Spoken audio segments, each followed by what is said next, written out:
Hey, how to think better for success. Who am I to tell you? But I've got a couple of things.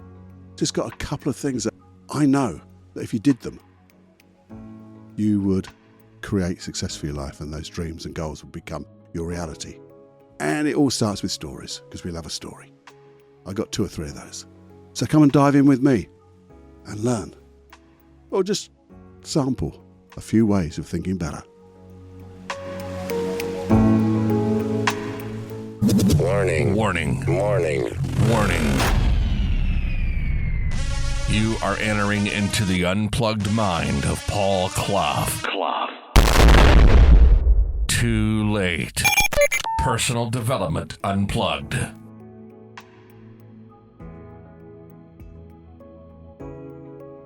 How to think better for success.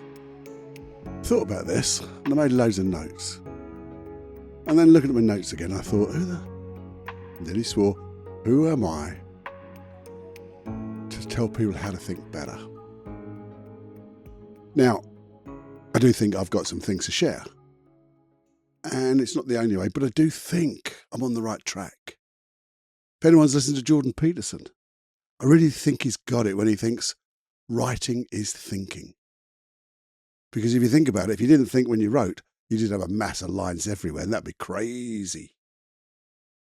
And I know you're thinking now, oh shit, he's talking about writing it down again. Well, bit more than that. Bit more than that. I want to tell you a couple of stories, maybe 3 sort of little stories. They're not much, but they're a little bit. You see, a few years ago, my eldest son came to me and said, hey, Dad, do you want to go away for a couple of days? I want to hire a barn, one of those converted barns, not a barn with animals in, but a converted barn for a couple of days. So we could just think. You think in one end of the barn, I'll think in the other end of the barn, and we'll have lunch, and then you'll think again, and then we'll go out for dinner. And then maybe one afternoon we'll just have a little ride round and things like that, see the countryside. But it'll be nice to be together, but also nice to get into a thinking mode, to plan. And I thought, that's a hell of an idea. Because you see, before, I used to prattle on about sort of thinking and setting intentions, but it didn't really do anything. But going there was really setting an intention. As soon as you walked through the door, you knew what you were going to do. We had a great time. Did lots of thinking. Still got me in my books, my notes I made.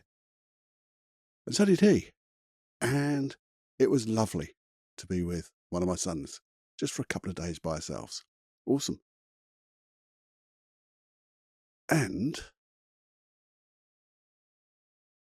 in my other life, when I used to be in like a business type thing, and my partner, Mike, and he would often say to me, hey, Paul, we've got this thing happening. It's like an issue. We've got a problem.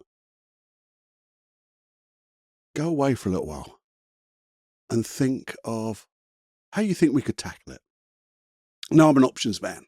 I love options. And I would do option 1, option 2, option C, D, 4, 5, whatever. And I'd come back to him with these lovely options. I'd really spent a lot of time thinking of the different things, mitigations and all that stuff. I was following all different processes, and it really worked well. So I used to go away quietly by myself and do it. And then I'd go through them with me. He'd go, whoa, Paul, whoa. Just before we go too bad. Which one? Well, I'd like to go through it with you, Mike. No, just tell me which one, because you've done a lot of thought on this. You know the answer. You've done a lot of thinking. So I came up with, well, I think it's this one. So we'll do it then. Because we're going to use your plan. And if there's something better comes along, and we find that we can do it even better, we'll just change course. We'll be flexible. And that's exactly what I liked. And I think that type of thinking, with options and mitigations, got me into, when I started into this, getting deeper into personal development and trying to solve my own issues. Because as much as I do all this work and I do hypnotherapy and I work with clients, we all have issues. We all have stuff. If you want to get better at life, you want to enjoy life, create a better life for yourself, have dreams and goals. This podcast was just a little idea at one time. And it became something into reality, but came through this like a thought process that I did. And I think with these type of things, I developed this thing I call my puzzle book. Because I used to have a lot of journaling and thinking in journaling, but I wanted something more specific. And what is a puzzle book? Well, a puzzle book to me is a book with plain paper in it. Plain sheets of paper, that's all. I don't like lines because they restrict me. My lines restrict me. Dots are quite good sometimes, but I really prefer plain sheet. A4 size if I can get it. Slightly, maybe a little bit smaller. But when I open it out, I've got a nice, big, double-sheety type thing. Anyway, enough about the puzzle book, because you can buy them anywhere, because it's literally just a book with pieces of paper in. But for me, when I sit down with that, it in itself and of itself, I love that thing, it fires off my intention. When I sit down, it's like triggering my unconscious mind. Thinking is anchored to the puzzle book. And because of that, I changed my state. I'm sure I changed my state. Love my mind maps in there, but things seem to flow. Not always straight away, but it allows me to be open to ideas. Sometimes strange and weird thoughts, creative thoughts that just might work. And I've done a little podcast on spending a few moments a day or a week just doing the most weirdest thoughts you could have about what you want in life. Not just weird thoughts, because that would be weird. And writing those suckers down.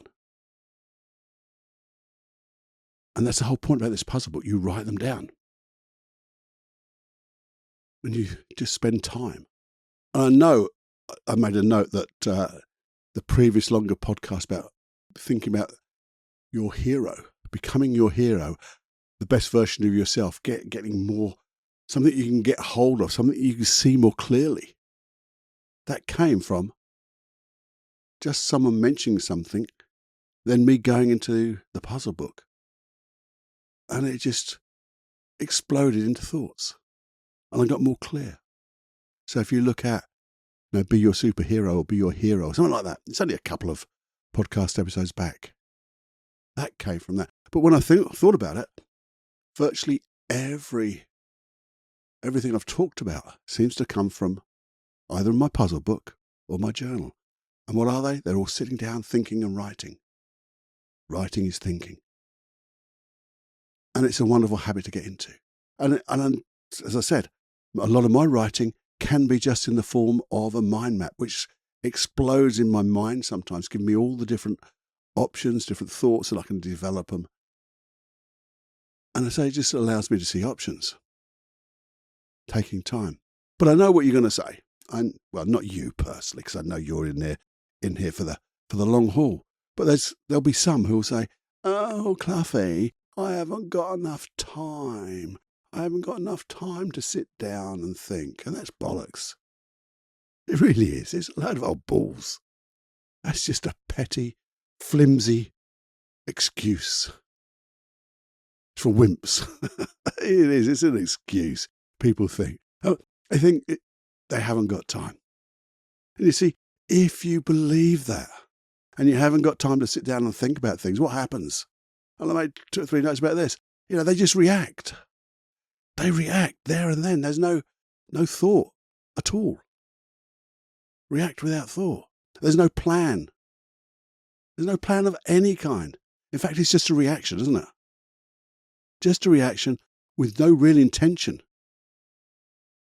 And what tends to happen is they might get lucky. They might get lucky and come up with something, but they end up doing something, the first thing that comes to mind, a knee-jerk reaction. And that goes wrong. And then they find something else, and that goes wrong. Then they get overwhelmed, and then they It's just such a waste of fucking time. And it could have been stopped so easily if they'd have stopped and thought, did a little bit of thinking first. And this thing about time. We waste time every bloody where, don't we? Have a look. Have a look of how much you do on the typical things, social media. Maybe gossiping. Maybe just actually just bonky stuff walking around. I even started putting in my diary, instead of planning along with planning the things I wanted to do in the day, I actually wrote down what I actually did. And as soon as I started writing down what I did, it made me think of what I'm going to do next. And I started to get more things done just by looking at it and going, no, I'm not. I don't want to keep writing down. I've spent 15, 20 minutes looking at bloody social media. I want to be writing down that I'm making changes, doing stuff. Even if it was sitting down, thinking, 15 minutes. And what else happens when people don't think? Well, they end up just doing the urgent things that keeps things giving the impression that they're busy. Oh, I'm so busy. I'm so busy. Now you're fooling yourself if that's the case, because you're doing those urgent things. You're not doing the important things. You're just doing stuff. And there's that knee-jerk reaction again. Does this make sense? Maybe I'm talking about me time ago. Hopefully I didn't do a lot of this, but I'd seen it. I see it so much. People just doing, these urgent things, flitting and flopping to each different thing and not making any bloody difference in the world. Certainly not making no difference to their life and creating more problems. I see a lot of this when I deal with clients, because they come in, certainly when they come from business, and I'm doing my coaching calls, maybe overwhelm, because there's so much going on. And if they just resolved one thing from a place of clarity, the world would change. And it does change when we get there. So here's a question to you. How long does thinking actually take?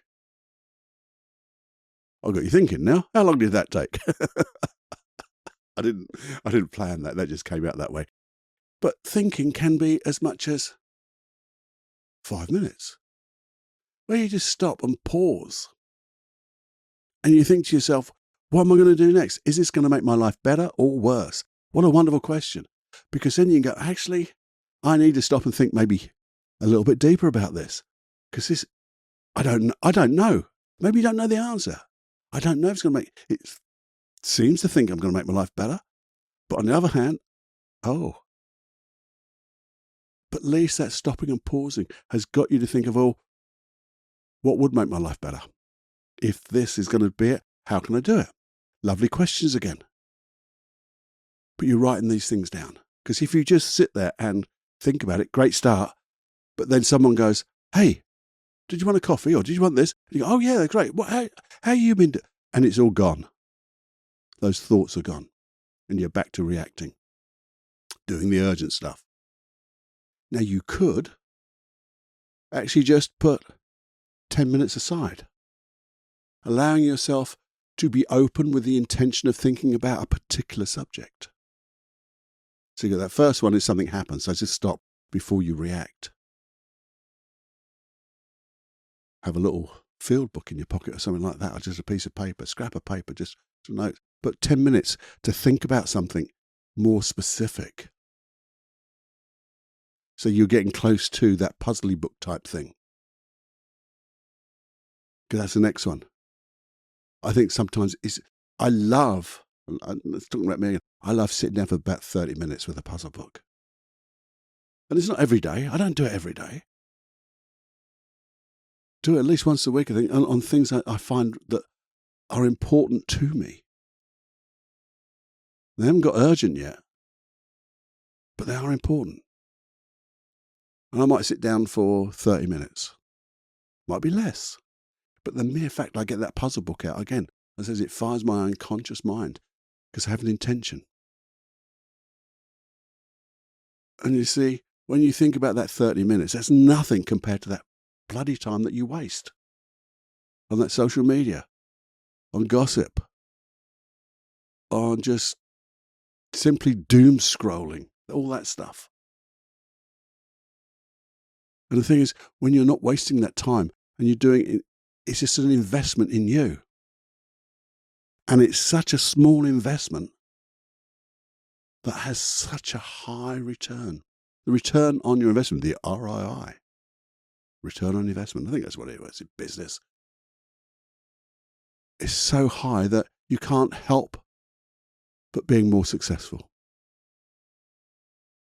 And with that success comes, I don't want to say happiness, but it comes with maybe a calmness. Maybe it comes with a little bit of peace of mind. Maybe it comes with awareness. Maybe it comes with conviction.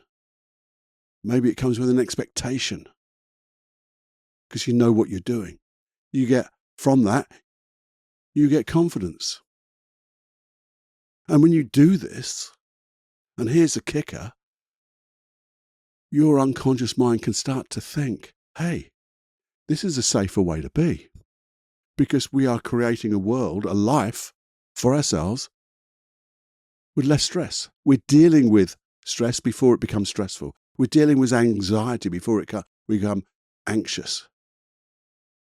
We're planning our success. You and I are then planning our success and mitigating, I'm going to say failure, but mitigating where our results aren't what we want or what may come and blindside us or may come along. We can mitigate that as best we can. And therefore, again, we get more confident because we know what we're intending to happen and we know how we can, mitigate things that aren't quite, may happen the other way. And again, we've got it covered.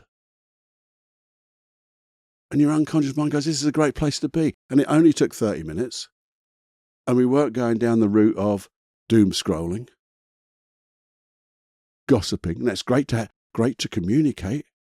But now think when you've got yourself in control, as much as control is, but when you feel great about yourself and you feel like you've got purpose and you feel like you've got everything in hand, those conversations you have with other people are so much more richer.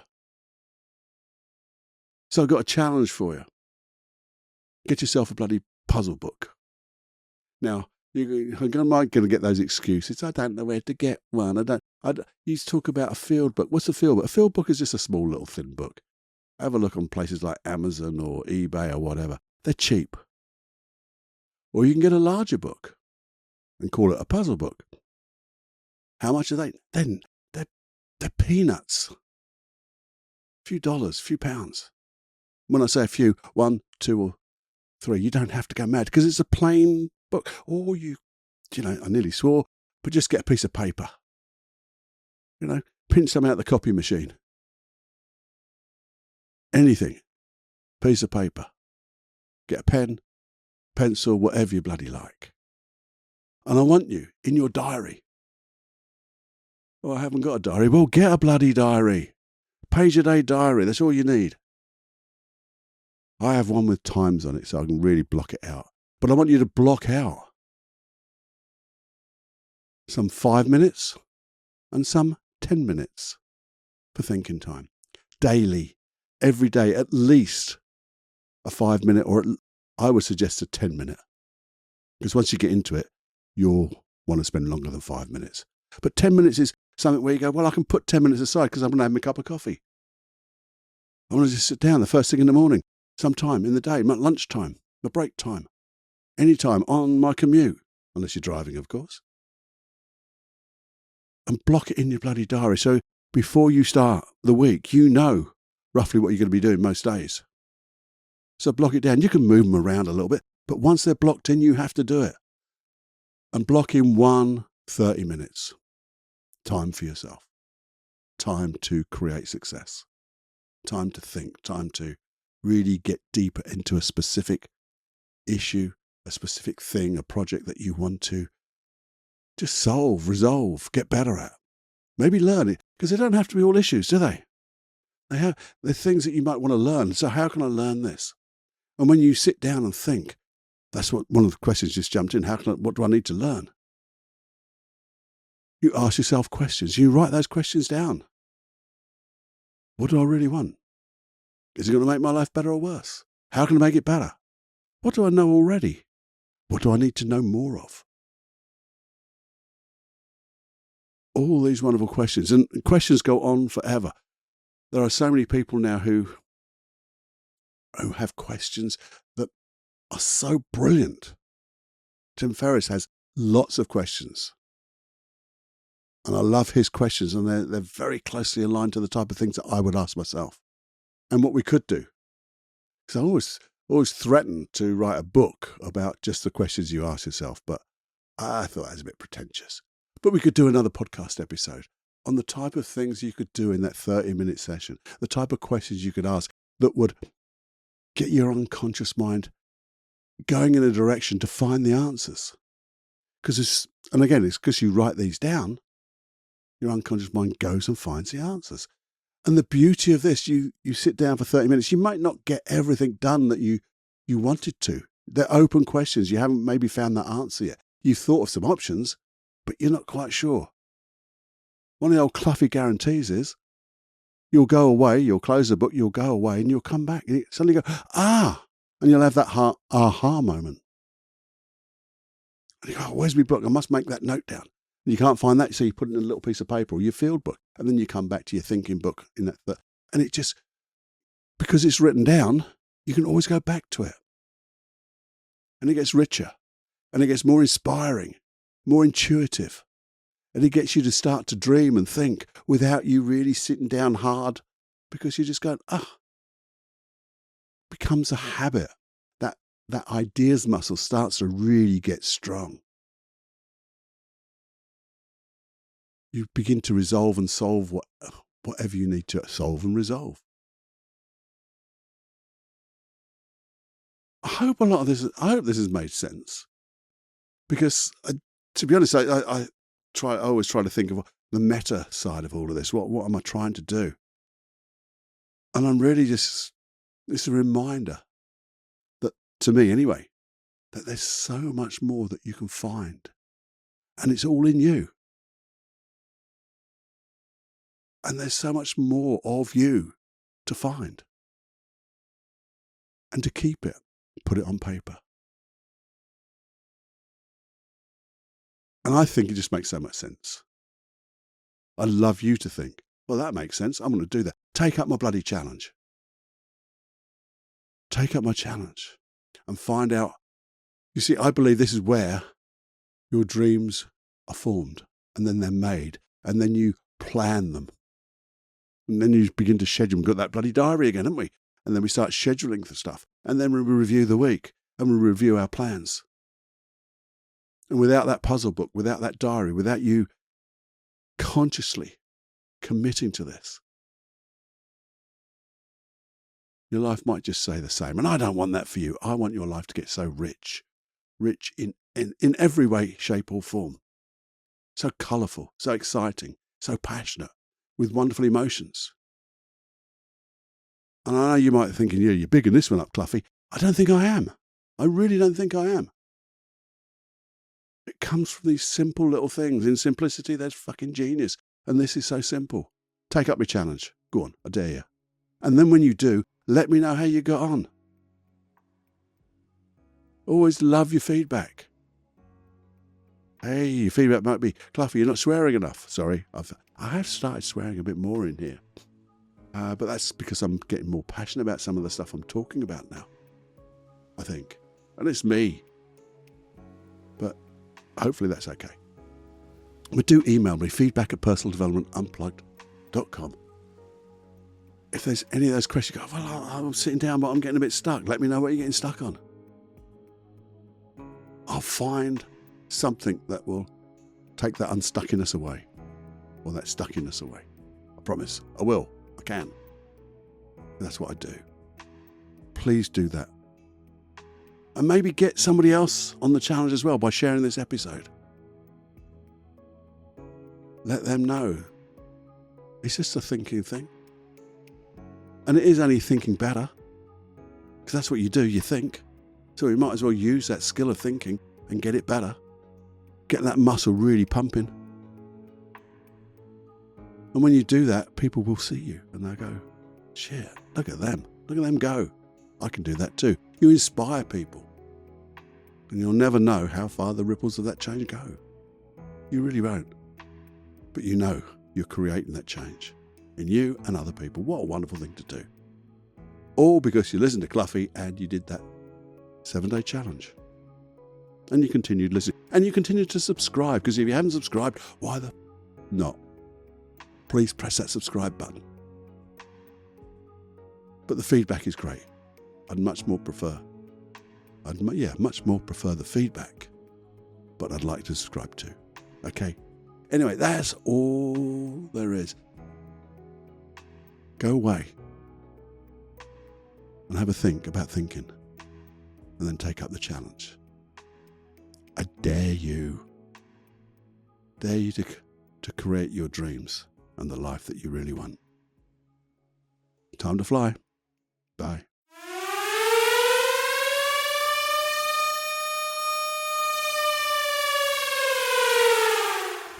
Warning, you are now leaving the unplugged mind of Paul Clough.